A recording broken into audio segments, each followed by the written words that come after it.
I'm at the Metropolitan Museum of Art in New York City. In this video, I'll be exploring Greek and Roman sculpture, drawings from South Asia, and some European works. I want to find out what makes this place so special. What can we learn from cultures that came before? Let's dive in and let's find out. We're at the Greek and Roman wing of the Met. It's quite remarkable and quite stunning, actually, to see all of these sculptures. And some of them are chipped and obviously missing pieces. And it gets me thinking, stone as a medium, with stone, works of art have a chance to outlast the civilizations that made it.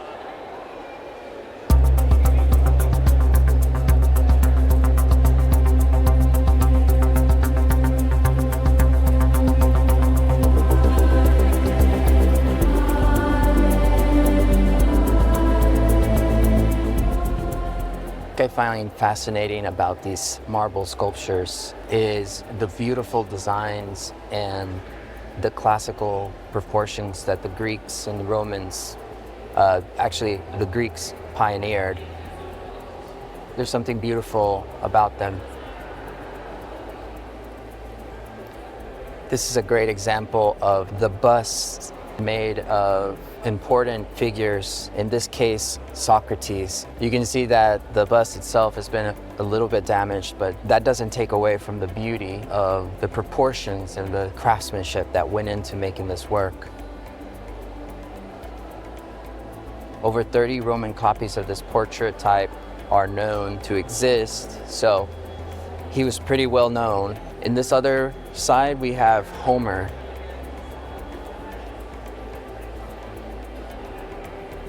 Greece's educator and the creator of the Iliad and the Odyssey.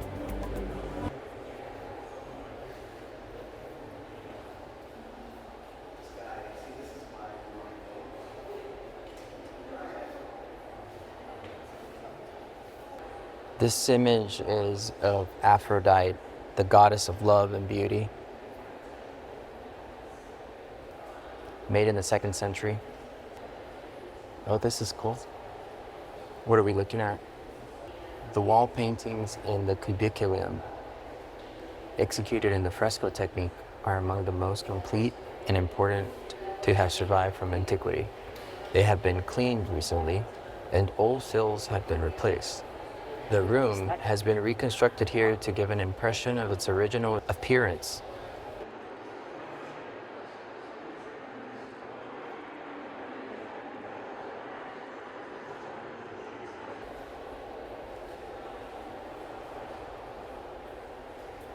You know, one of the things that I really admire from the Romans is that they were not only carrying on the classical techniques classical proportions, but also creating beautiful things with their hands, as you can see here. Objects that show a high degree of craftsmanship, and among them, these little objects here. And then you can see the jewelry as well as these tiny looking vases. Maybe we just focus on the Roman Empire today. We have only begun to scratch the surface of what is here at the Met. We could spend probably every day this year and still not get the full picture.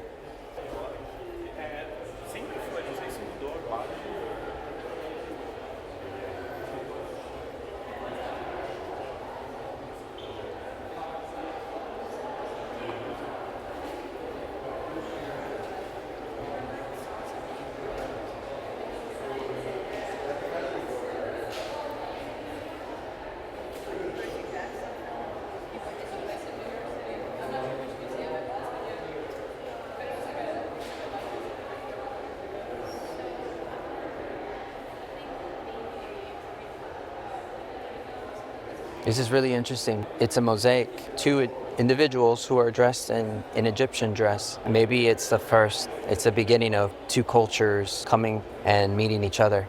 This is cool. Let's keep going, yeah?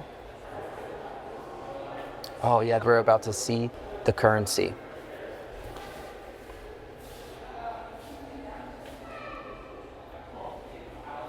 A gold coin from Constantine the First.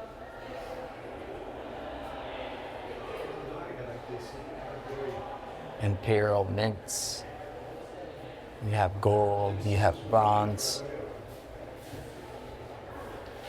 I haven't seen this before. Terracotta coin molds. So this is what they use to cast coins. So Roman coins were usually struck, not cast. So these molds, therefore, were made from real coins in order to make forgeries of low value bronze nummi. So this is actually counterfeit. They were used to create counterfeit stuff. Cool. These are Indian drawings, and we're going to take a look at what's the subject matter, how are they created, what kinds of stories are they telling. What I'm fascinated about these is how similar they are to the Egyptian artwork, where the side of the face is shown, but the eyes are not shown the way that eyes are typically seen. They're being shown from the front side, so it makes it a lot more interesting.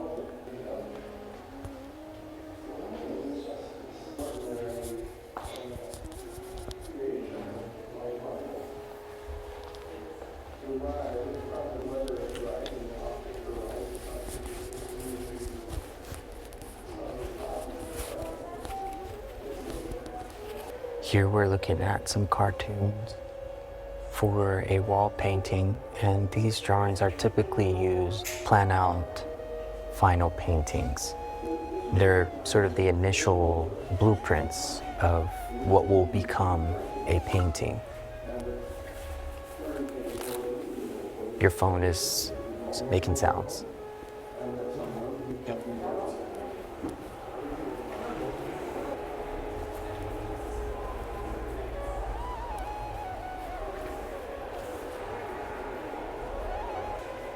The color the glaze that they used is remarkable. So vivid. I don't know if you can focus in on the top here. You can see just how deep the blues are. And they're really beautiful. They're from Syria, from the 12th and 13th century. Stone paste. It has turquoise glaze. Incredible. Let's keep going and see what else is here.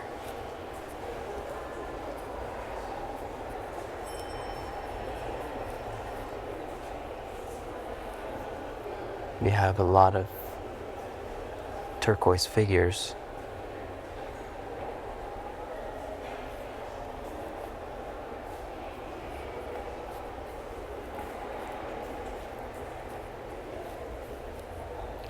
I wonder if we could ever get permission to camp out here and be able to wake up in the morning and just look through everything and do that.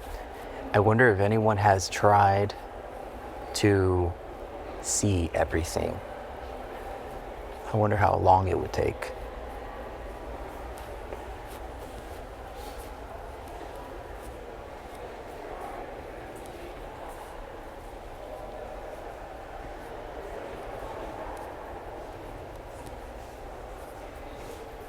So we were just looking at artworks from Iran and Central Asia from the 800 to the 1050.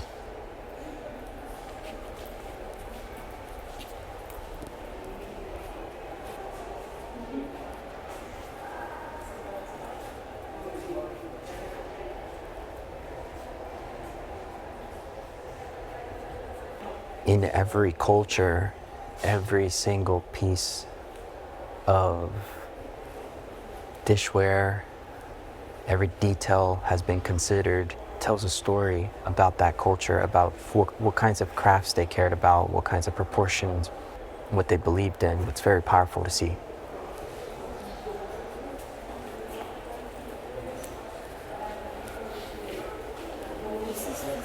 Should we go explore paintings now? Okay.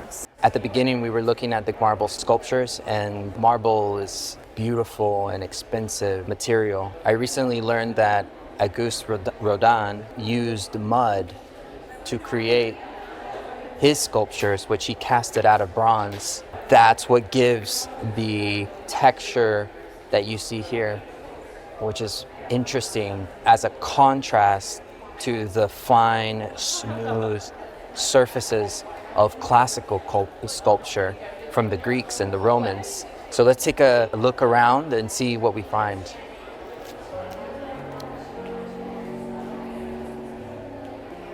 You'll recognize this one, the Thinker. I think this one is a smaller size one. I've seen it a lot larger.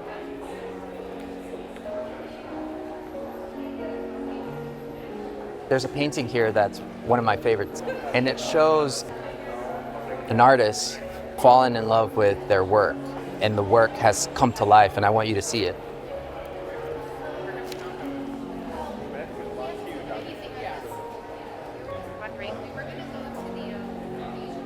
This is it.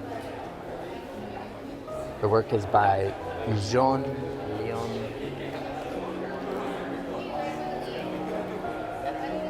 Now, we saw what Rodin did, casting the sculptures with bronze, and it created muddy texture. He also worked with marble here, and look how smooth it is.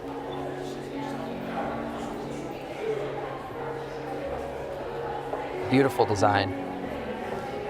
And it reminds me a lot of Michelangelo's works that I saw in Italy. They were unfinished, and they had this similar texture where it seemed like the figures were emerging from the stone, and that we can see that here as well. Let's keep exploring.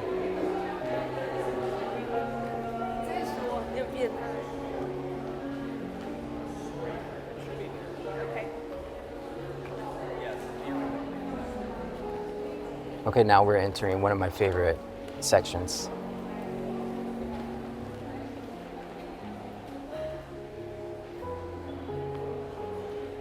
You see works by Claude Monet here that capture beautiful feeling in color.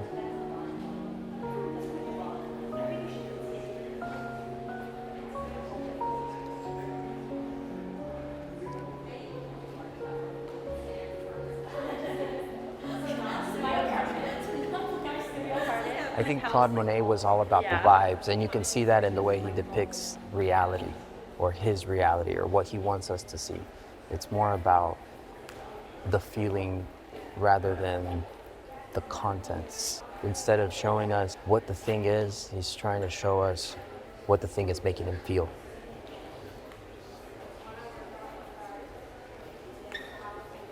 And this is a good example of how artists are able to take what is seemingly mundane to the naked eye, which is two haystacks. And it looks like it's in the middle of the morning or at the break of dawn. And he's showing us again that feeling with color and composition. For example, if you stand behind me and you cover the haystacks, the painting almost like turns off, but then you reveal it and it's just like boop, it's on.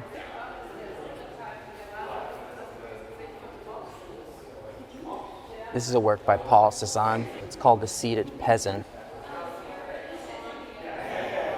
I really like how he exaggerates the body and the torso, and the hand is really massive.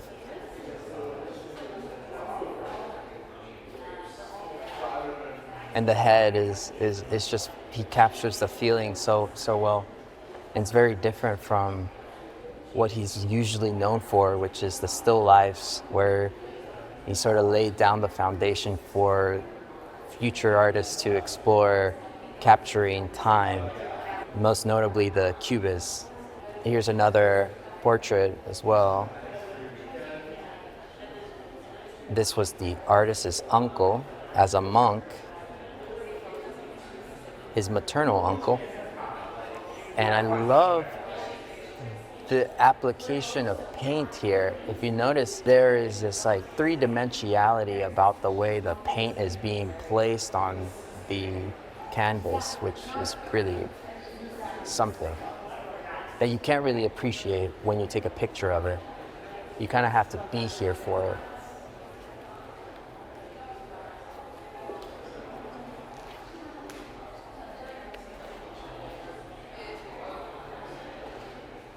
I really love to look at Paul Cézanne's still lifes for a number of reasons. My main reason is because he's so good at composing and showing us the most ordinary scene in the most extraordinary way.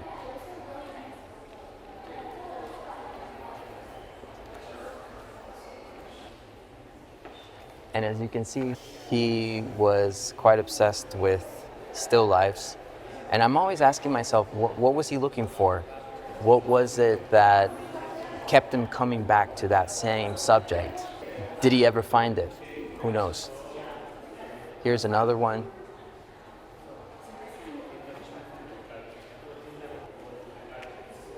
I would venture out to say I think he did find it.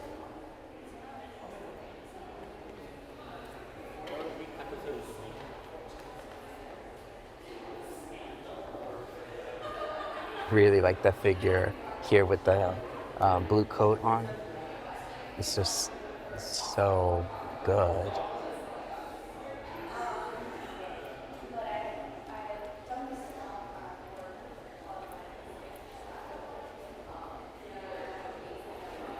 You can start to see, I think, the play with perspective here, where he's sort of bending the rules a bit. And it gives the painting just a dramatic and impactful feel. And the dress is what turns on this painting. That's what makes it come alive, I think.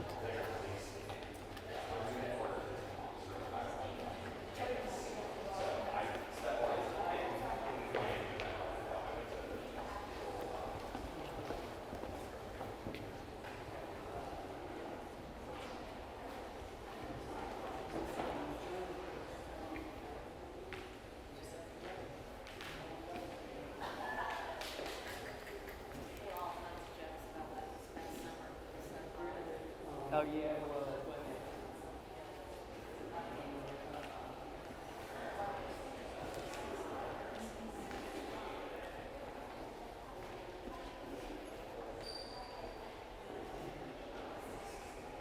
Some of my favorite figures were painted by Gustav Klimt. There's just something beautiful and ethereal about the way he was able to capture portraits. Take a look here.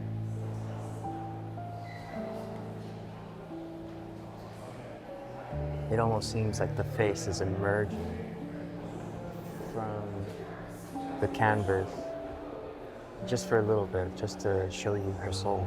This is one of my favorites.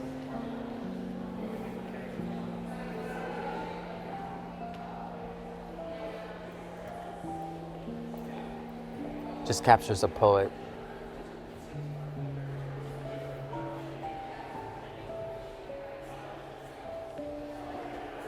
But I love the brushwork, the emotion that's captured in the eyes. If you take a look.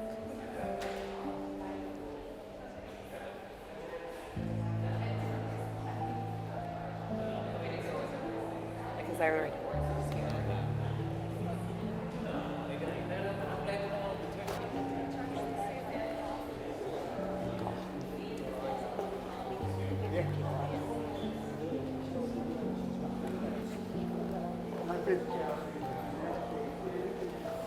I think one of the greatest artists that ever graced us here on Earth was Vincent van Gogh.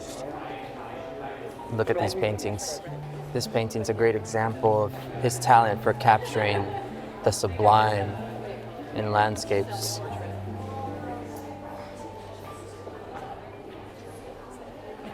And these shoes are just beautiful in the way that they are so ordinary, but so just beautifully depicted. And I know one of the things that I asked myself in the beginning when it comes to paintings like this is how can artists take some subject that's quite ordinary, that if you took a picture of it, you wouldn't think much of it. I think it's in the skill of capturing and composing an image through paint makes it a piece of art.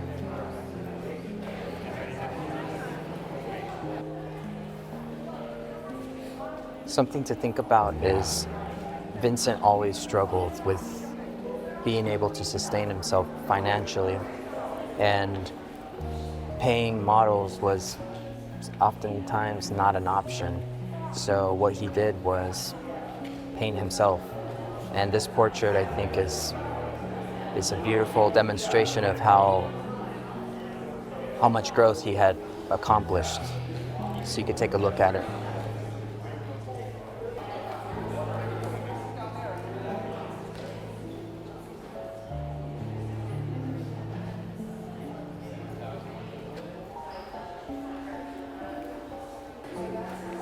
Just how beautiful it is.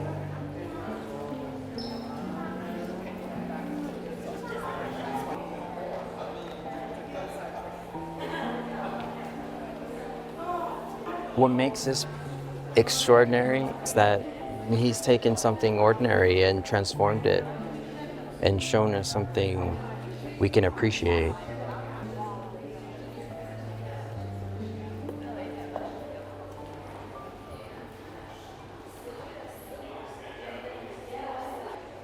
There's so much, and we can continue exploring. In the next video, we'll show you another side of the Met. Thank you for coming along and exploring with us. We'll see you here next time. In the next video, I'll bring you along to explore the Met's latest exhibit, Mexican Prints at the Vanguard, where we'll explore Mexico's rich printmaking tradition. We'll see works from the 18th and mid-20th century. If you wish to support this channel, please consider liking and subscribing, and let me know what you think of the art in the comments. Remember to stay curious and trust your process. See you soon.